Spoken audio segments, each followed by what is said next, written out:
The human diplomat, Mark Weston, had never been to a banquet like this before.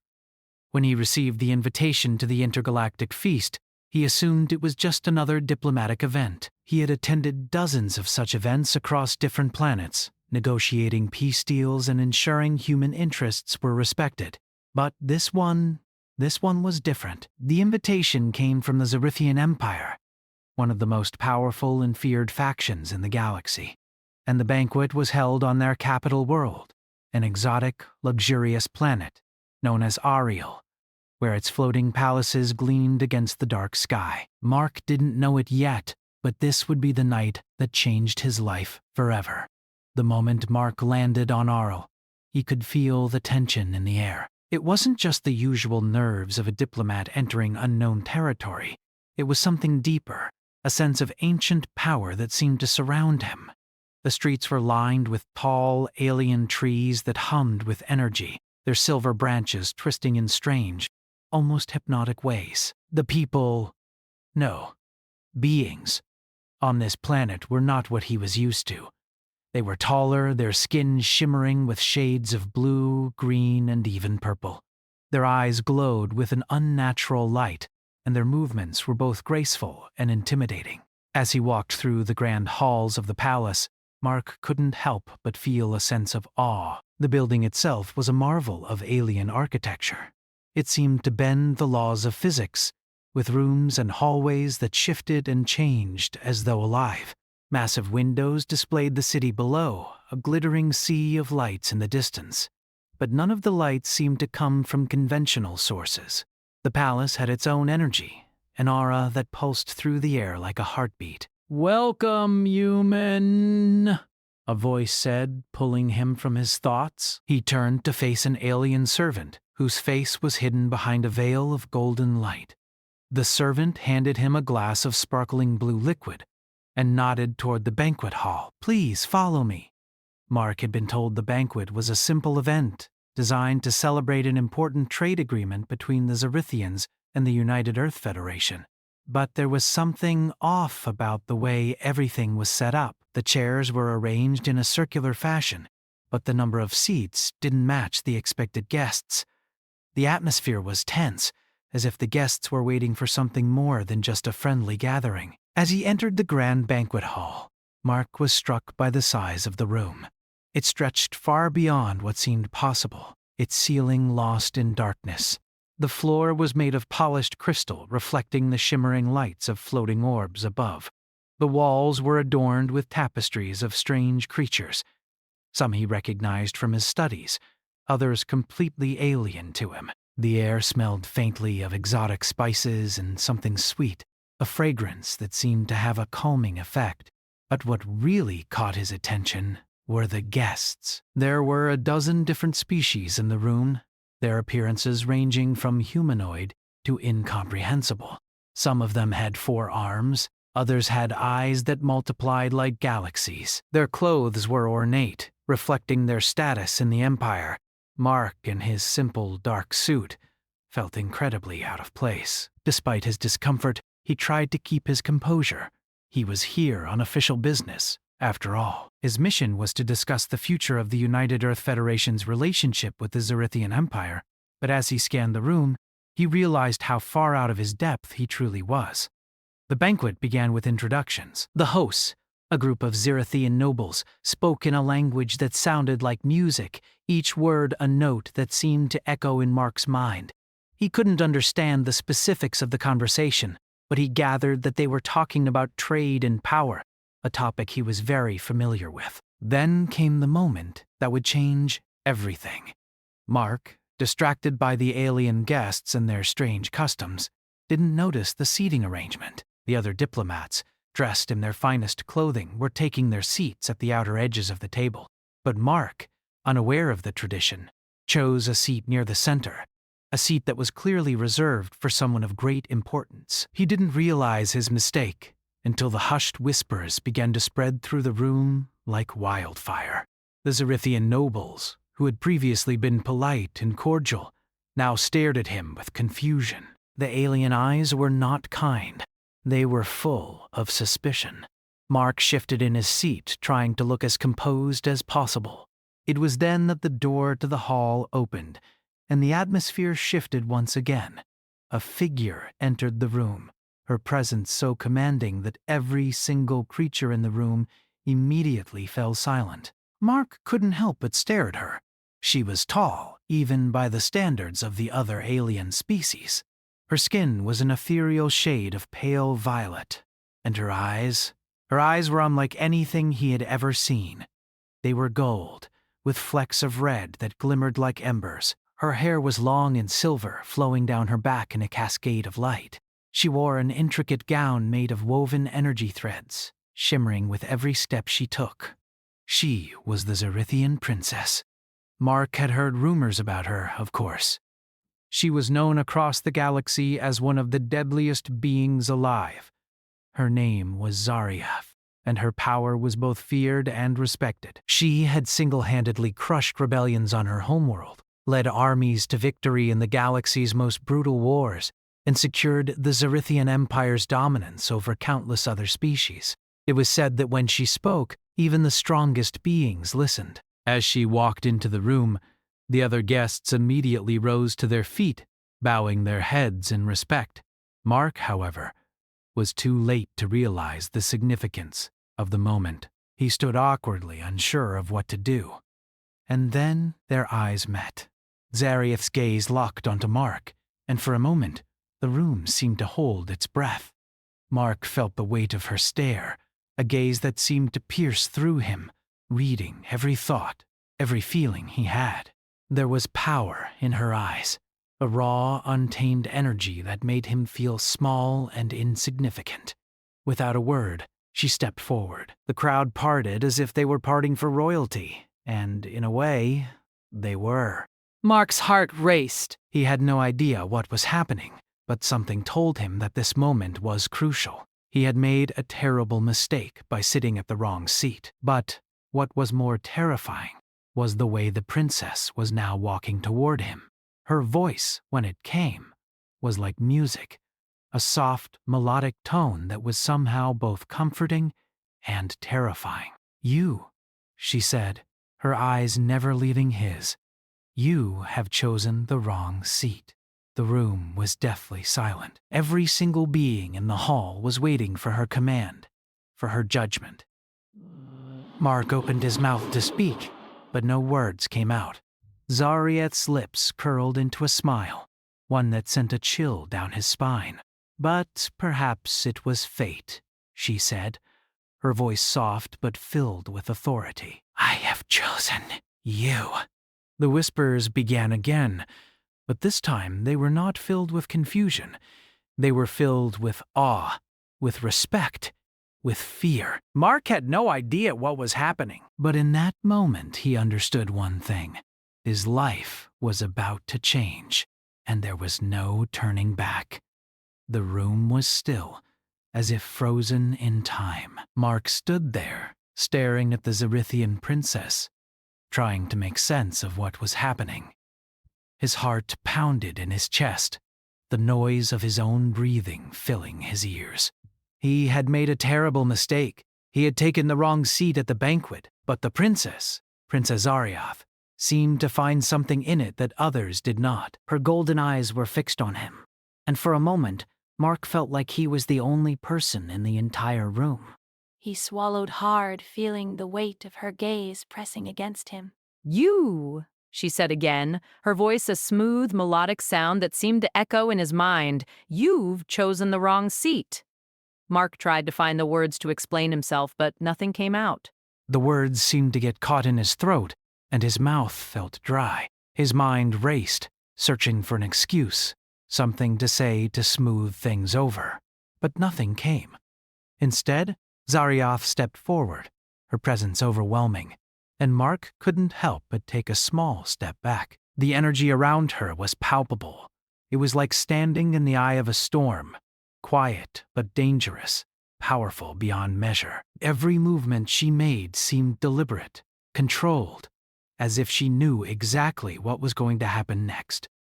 The other guests remained silent, watching with wide eyes. No one dared to speak, as though waiting for the princess to make her next move.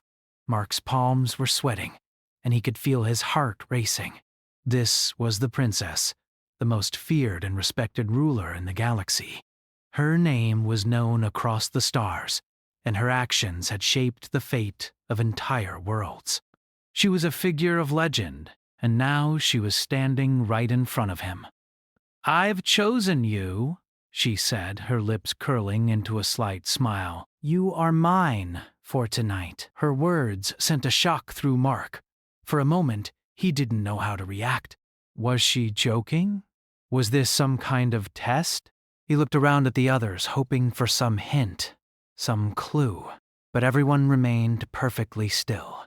No one spoke. It was as if they were all waiting for him to say something, to react in a way that would make this strange situation make sense. But there was no time for hesitation. The princess moved, her graceful steps bringing her closer to him. She gestured for him to follow her, and despite the confusion in his mind, Mark found himself doing exactly that. His feet seemed to move on their own, following her toward the center of the banquet hall. She didn't say a word as she walked. Her movements like that of a dancer, fluid and elegant. Mark couldn't help but notice how she commanded the space around her, how every eye in the room was on her, watching her every move. When they reached the center of the room, Zariath stopped. She turned toward him, her eyes never leaving his. Mark stood in front of her, feeling small and out of place, yet unable to look away. Her gaze was intense, and he felt as though she was seeing straight through him. "You are different," she said softly, her voice barely a whisper. Most humans would have apologized by now or tried to find a way out of this situation. But you stand here, waiting for me to speak. You do not run. You do not hide. Mark tried to speak, to explain himself, but the words caught in his throat again. He wasn't sure what was happening, but he knew he had to be careful. This wasn't just a mistake anymore. It was an opportunity that he had no control over. Zariath stepped closer, her presence overwhelming. "I am not so easily fooled," she said, her voice quiet but laced with authority. "You were not chosen by accident. You have something in you, something that I find intriguing." Mark felt a wave of confusion wash over him. What did she mean? He was just a human diplomat, nothing special. He had been invited here as part of his mission, nothing more.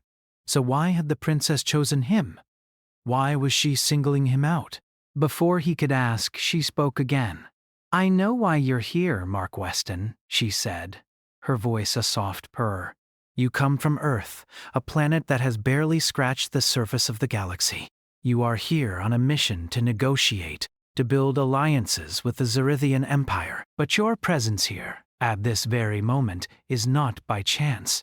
There is something in you, something that I see, and I will use it." Mark didn't know what to say. His heart was racing, his thoughts a jumble.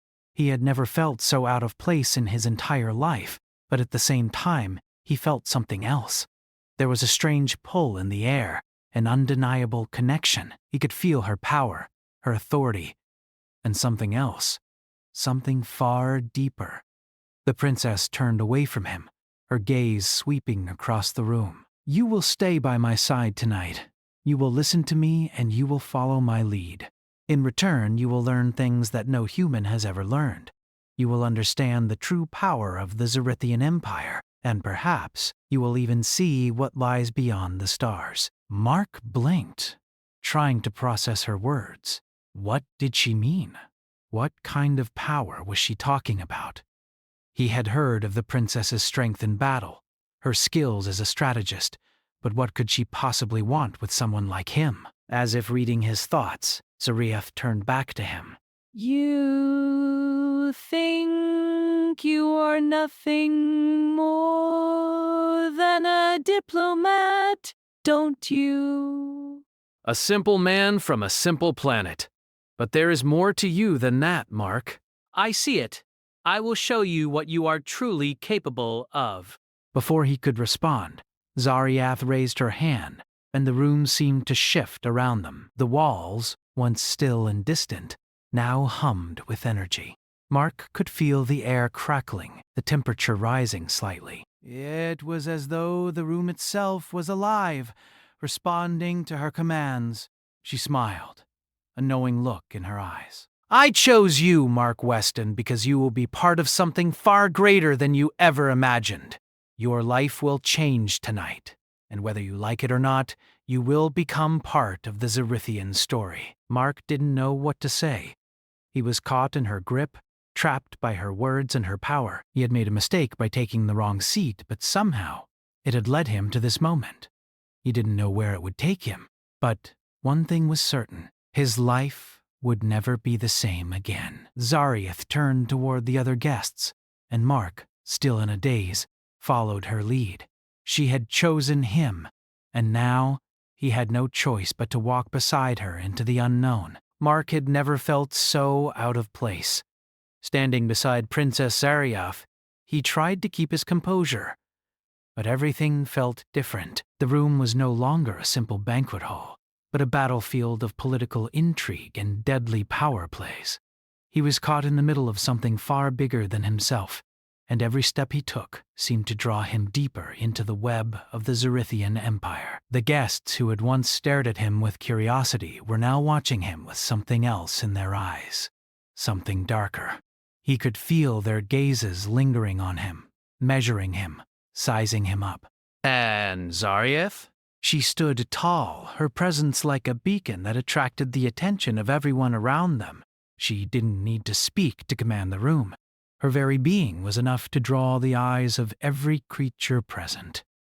As they moved through the banquet hall, Mark found himself listening to snippets of conversation, catching phrases like strategic advantage, intergalactic trade, and balance of power. He was used to political discussions, but the stakes here were unlike anything he had ever encountered. He wasn't just a diplomat. He was now a pawn in a game that spanned galaxies, and Princess Zariath was the queen who held all the cards. Zariath led him to a quieter corner of the hall, away from the main table where the other guests were seated. The air was thick with tension, and Mark couldn't shake the feeling that he was being watched. He looked over at Zariath, who stood with her back straight, her eyes scanning the room with a calculated, almost predatory gaze. "You're wondering why I chose you," she said, her voice soft but laced with an authority that made Mark pause. "You are nothing more than a human diplomat. You come from a planet that is still so young in the grand scheme of things. You have no power, no military strength, so why did I pick you?" Mark swallowed hard. He had been wondering that since the moment she had made her choice. What was it about him that had caught her attention? Bees? He had no special skills, no knowledge that would make him stand out in the presence of beings who had seen and conquered much more than he could ever imagine. He was just a man who had been in the wrong place at the wrong time. "I see the doubt in your eyes," Zariath continued, her gaze never leaving his. "But let me tell you something, Mark Weston. It is not power that interests me. It is something far more valuable." Mark felt a chill run down his spine.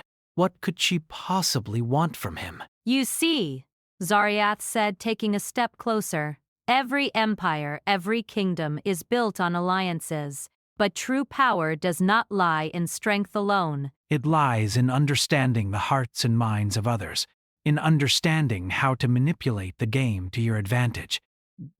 She paused for a moment, letting her words sink in. "And you, Mark Weston, have something that many of these beings here do not." Mark felt his stomach tighten. He had no idea what she was talking about, but her words seemed to cut through him. He wasn't sure what to say. Instead, he stayed silent, hoping that she would continue. "You are human," she said finally, her eyes narrowing slightly, "and that makes you different.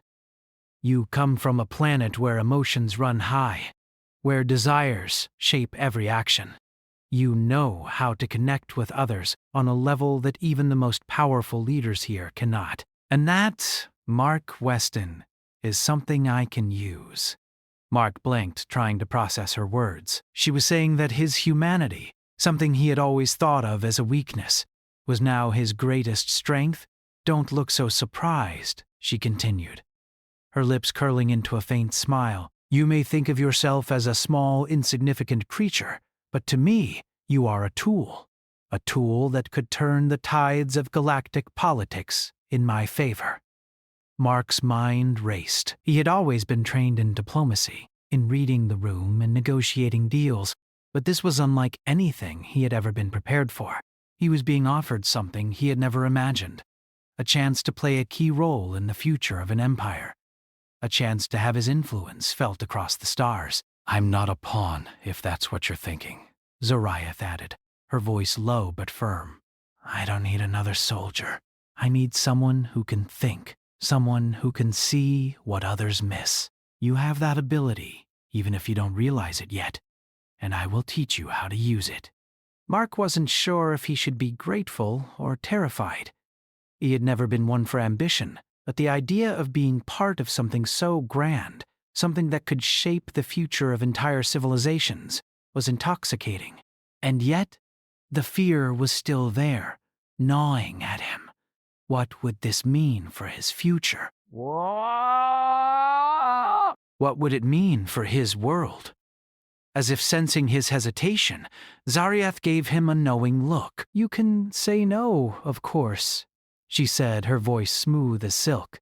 "But remember, you are already in this. You've taken the seat. You've stepped into the game.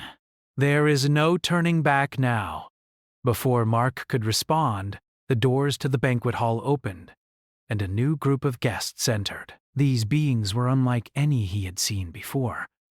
They were tall and imposing, their bodies covered in thick armor that shimmered like liquid metal. Their faces were hidden behind helmets, and their presence filled the room with a quiet menace. "They are the Galvorians," Zariath said quietly, noticing Mark's gaze.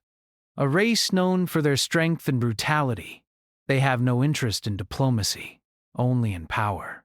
They do not understand the delicate balance of alliances, and they are the reason I need you." Mark looked at the Galvorians with a mix of curiosity and apprehension. The last thing he wanted was to get involved in a conflict with them. But Zariath's words made it clear that this wasn't a simple diplomatic mission. He was being asked to navigate a world of lies, manipulation, and power struggles. A world where every move could have life or death consequences. "Stay close," Zariath said, her voice turning cold. "You'll learn quickly that in this world trust is a rare commodity. But loyalty? Loyalty is everything." As the Galvorians approached, the air grew thicker with tension.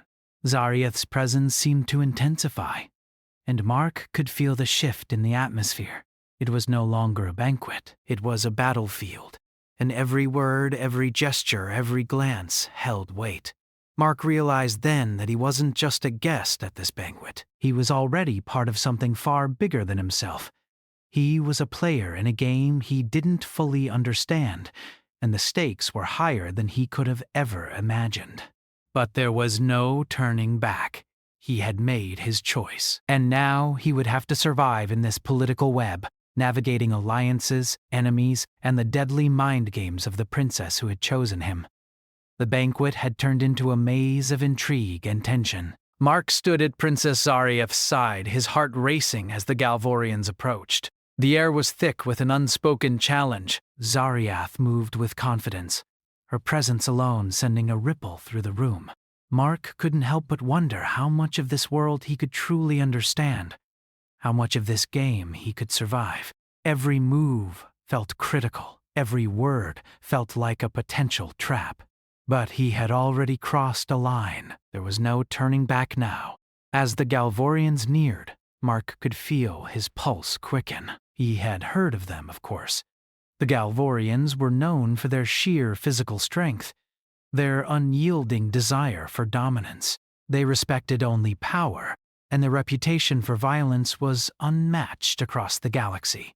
The princess had spoken of them as though they were just another part of her plans, but to Mark, they were a looming threat. Zaryath, however, didn't flinch. She didn't even acknowledge the tension building in the room. She stood tall, as calm and collected as ever, her golden eyes fixed ahead. The leader of the Galvorians, a massive figure with a face hidden behind a sleek black helmet, stepped forward. His armor gleamed, reflecting the light in sharp angles. He towered over Mark, his presence alone enough to make the air feel heavier. Princess Zaryath, the Galvorian leader's voice boomed. It was deep and mechanical, coming through a speaker in his helmet. I trust this meeting will be fruitful. Zaryath gave a slight bow of her head, but there was no warmth in her gesture. Let us hope so, Commander. The galaxy is changing and alliances are shifting. There is little room for mistakes.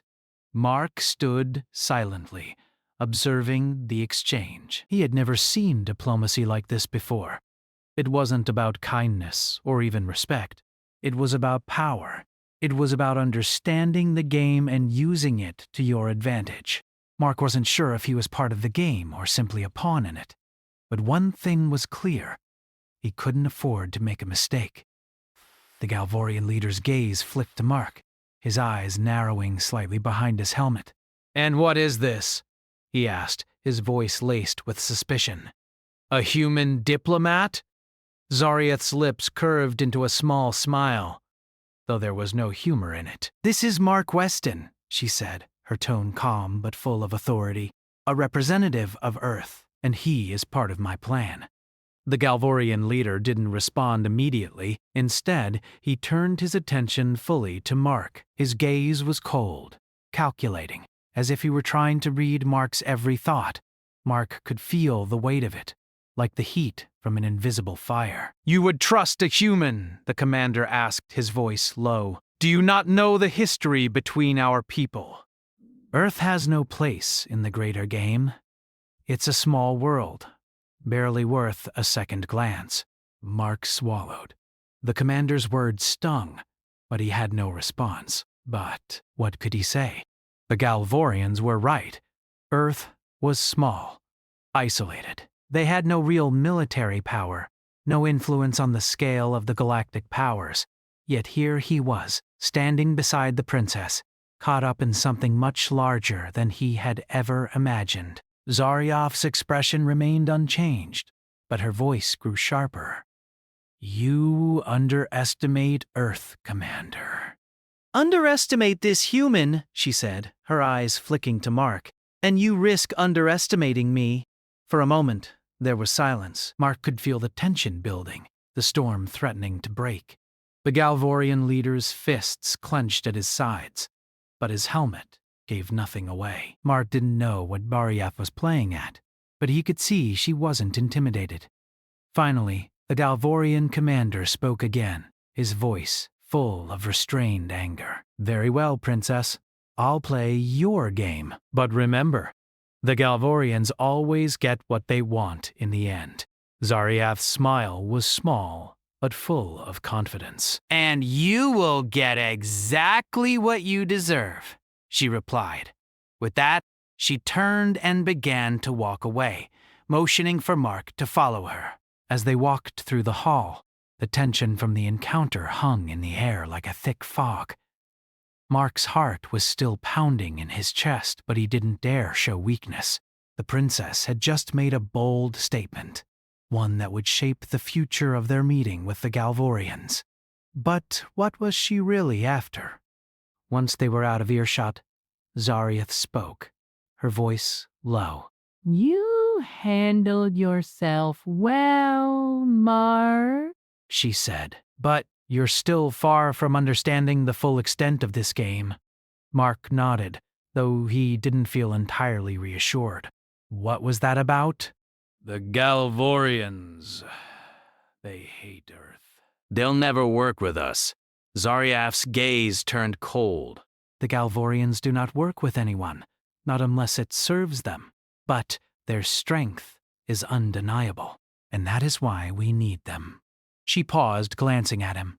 But they must think they have the upper hand. They must think that they are in control. Mark frowned. So, you're manipulating them? Zariath's lips curved into a faint smile. In this galaxy, everyone manipulates everyone. It's the only way to survive. She turned to face him fully, her eyes meeting his. But remember this, Mark. Power is not given, it is taken. And you will need to learn how to take it if you want to survive here. The weight of her words sank in. He had never imagined that the world of intergalactic diplomacy could be so dangerous. It wasn't about simply making deals or shaking hands. It was about understanding the delicate balance of power, knowing when to speak and when to remain silent, when to act and when to wait. He wasn't just learning how to be a diplomat anymore. He was learning how to play the game. A game where survival meant making impossible choices and trusting no one. As the night wore on, the guests continued to mingle, but Mark felt like an outsider. He had no idea what the next move would be, what role he would play in this intricate web of power. But one thing was clear. Zariath had chosen him for a reason. She had seen something in him that no one else had. And now, he was bound to her, caught in a game where there were no easy answers. As the princess moved through the room, leading him deeper into the heart of the banquet, Mark couldn't help but wonder if he had made the right choice by staying. He had been thrust into a world of dangerous politics and deadly rivalries, but there was no turning back now. "Tonight," Zariath said, her voice soft but full of authority, "you will witness what true power looks like. And when the time comes, you will be ready to make your choice." Mark didn't know what she meant, but he understood one thing. His life would never be the same again. The game had begun, and he was already in too deep.